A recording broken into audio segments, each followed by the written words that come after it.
उसकी सेवा में पूरे होने पर मैं अपनी हार्दिक शुभकामनाएं देता हूं और बधाई देता हूं। एक्सपोज इंडिया ने समय समय पर उत्तर प्रदेश की जो भी जन समस्याएं थी जो महत्वपूर्ण थी उसको उठाने में, उस पर संबंधित का ध्यान आकृष्ट करने में पूरी तरह से कामयाब रहा है। मैं पुनः इस चैनल के प्रति जहाँ मैं बधाई देता हूँ, अपनी शुभकामनाएं देता हूँ, वहीं मेरा अनुरोध है कि इस समय कोविड-19 जैसे गंभीर संकट में ये चैनल भारतवासियों की मदद करने में सहयोग करेगा और उन्हें लॉकडाउन का पालन करने, देश के प्रधानमंत्री के अनुरोध को स्वीकार करने और उत्तर प्रदेश के मुख्यमंत्री जी के निवेदन को स्वीकार करने में इस चैनल का पूरा सहयोग मिलेगा, ये मेरा विश्वास है। नमस्कार, आप देख रहे हैं एक्सपोज इंडिया। मैं हूं आपके साथ आयुषी श्रीवास्तव। हाजिर कुछ बड़ी और अहम खबरें लेकर जो आज दिन भर की सुर्खियां बनी रहेंगी। तो चलिए शुरुआत करते हैं कि करके सब खबर पर जो है वो नज़र डालते हैं, जिसमें सबसे पहले बात करें महाराष्ट्र की। महाराष्ट्र में एक बेहद ही दर्दनाक हादसा, एक बेहद ही दुखद हादसा। क्या है पूरी खबर, आइए आपको विस्तार से बताते हैं। दरअसल महाराष्ट्र में एक बड़ा रेल हादसा हो गया। आपको बता दें, ट्रैक पर सो रहे मजदूरों पर मालगाड़ी गुजर गई, जिसके चलते करीब 15 से 16 मजदूरों की मृत्यु हो गई, मौत हो गई। आपको बता दें, महाराष्ट्र के औरंगाबाद की ये घटना है, जहां पर मालगाड़ी की चपेट में आने की वजह से करीब 15 से 16 मजदूरों की मौत हो गई है। वही आपको बता दें, एक अधिकारी के मुताबिक ये मजदूर जो है वो जालना से भुसावल की ओर पैदल चले थे, यानी कि मध्य प्रदेश से ये लौट रहे थे। और ऐसे में उन्होंने ये बताया कि थकान होने की वजह से वो देर रात पटरी पर जो है वो सो गए और सुबह करीब 5:15 बजे मालगाड़ी इनके ऊपर से गुजरी और लगभग 15 से 16 मजदूरों की मृत्यु हो गई। एक बेहद ही दुखद और बेहद ही दर्दनाक हादसा। सुबह की खबर एक बेहद ही दुखद घटना के साथ, क्योंकि जिस तरीके से लगातार कोरोना के काल में मजदूरों का पलायन जारी है और ऐसे में मजदूर जो है ये आ रहे थे, मध्य प्रदेश से लौट रहे थे, थकान की वजह से ये जो पटरी है वहाँ पर सो गए और सुबह करीब 5:15 बजे मालगाड़ी इनके ऊपर से गुजरी और लगभग 15 से 16 मजदूरों की मृत्यु हो गई। एक बेहद ही दुखद घटना।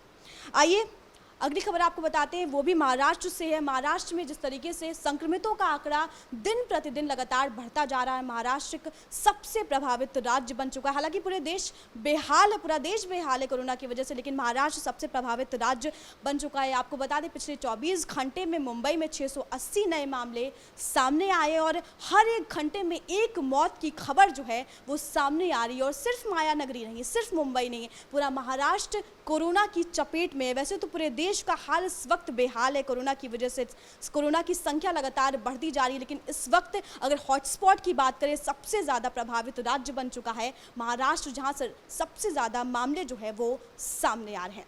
अगली खबर आपको बता दें, जो गैस रिसाव की है। जिस तरीके से कल आपने देखा कि विशाखापट्टनम में गैस रिसाव की वजह से, फैक्ट्री में गैस रिसाव की वजह से कुछ लोगों की मौत हो गई, कुछ लोग पीड़ित हो गए थे। वही कल रात ही विशाखापट्टनम से एक रसायन फैक्ट्री से फिर से जहरीली गैस के रिसाव की खबर सामने आई, जिसके बाद एहतियात बरतते हुए लगभग 3 किलोमीटर को प्रशासन ने पूरी तरीके से ब्लॉक कर दिया। वहाँ से लोगों को हटा दिया गया ताकि वो सुरक्षित रहें, उनकी तबीयत जो है वो ना बिगड़े। हालांकि आपको बता दें कि आंध्र सरकार ने जो मृतक के परिजन हैं उनको लगभग 1-1 करोड़ देने का ऐलान किया है। साथ ही जो पीड़ित हैं उनको लगभग 10-10 लाख रुपए देने का ऐलान किया है सरकार ने। अगली खबर आपको बता दें कि 17 तारीख के बाद आखिर क्या होगा। आखिर 17 तारीख के बाद सरकार की अभी तक इस पर चुप्पी बनी हुई है, लेकिन सूचना प्रसारण मंत्री प्रकाश जावड़ेकर ने कहा है कि समीक्षा की जा रही है, हॉटस्पॉट के इलाकों को देखा जा रहा है, चरणबद्ध तरीके से जो है वो लॉकडाउन का पालन किया जा रहा है। 17 तारीख के बाद हालात कैसे होंगे, नियंत्रण में होंगी स्थिति या नहीं होगी, इसको देखते हुए, इसके मद्देनज़र सरकार जो है वो आगे फैसला ले सकती है। आपको बता दें 17 तारीख तक जो है वो लॉकडाउन, उसके बाद किस तरीके के हालात होंगे। हालांकि कोरोना लगातार इसकी संख्या बढ़ती जा रही है, लेकिन अगर स्थिति जो है वो नियंत्रण में रही 17 तारीख के बाद तो लॉकडाउन बढ़ाया जा सकता है। लेकिन अभी तक सरकार का इस पर किसी भी तरीके से कोई बात नहीं कही गई है सरकार की तरफ से। हालांकि प्रकाश जावड़ेकर ने यह भी कहा है कि रेड, ऑरेंज और जो ग्रीन जोन है उसको समीक्षा की जाएगी उसकी पूरी। उसके बाद उसके मद्देनज़र उसके ज़रिए फैसला लिया जाएगा कि आखिर किस तरीके से 17 तारीख के बाद क्या करना है, क्या लॉकडाउन बढ़ाया जाएगा या छूट दी जाएगी। इस पर हमारी नज़र बनी रहेगी। अगर कोई सरकार की तरफ से आती है, कोई बात आती है तो हम आप तक ज़रूर पहुँचाएंगे। अगली खबर आपको बता दें कि महाराष्ट्र जिस तरीके से पूरा प्रभावित राज्य बन चुका है, लेकिन अब दिल्ली भी जो है वो पीछे नहीं है। दिल्ली में लगभग सबसे ज़्यादा प्रभावित राज्य दिल्ली भी बनता जा रहा है। आपको बता दें दिल्ली में संक्रमण राष्ट्रीय स्तर की औसत से 2 गुना हो चुका है। बता दें पिछले 60 दिनों में जहां राजधानी में 3,515 नए मामले सामने आए थे, वहीं 1 से 6 मई पिछले 6 दिन में आपको बता दें 2000 मामले सामने आए। यानी कि लॉकडाउन 3.0 में अगर कुछ छूट दी गई तो उसका असर आप साफ दे सकते हैं कि पिछले 6 दिन में 2000 मामले सामने आए। तो महाराष्ट्र के साथ ही राजधानी दिल्ली भी कहीं ना कहीं हॉटस्पॉट प्रभावित राज्य बनता जा रहा है और लगातार जो संख्या है वो बढ़ती जा रही है। लेकिन ऐसे में आप भी सतर्क रहें, सावधान रहें। और ये थी आज दिन भर की खबर जिस पर हमारी नज़र बनी रही, और ऐसे ही कुछ खबरों के साथ हम फिर से हाजिर होंगे। आप देखते रहिए एक्सपोज इंडिया।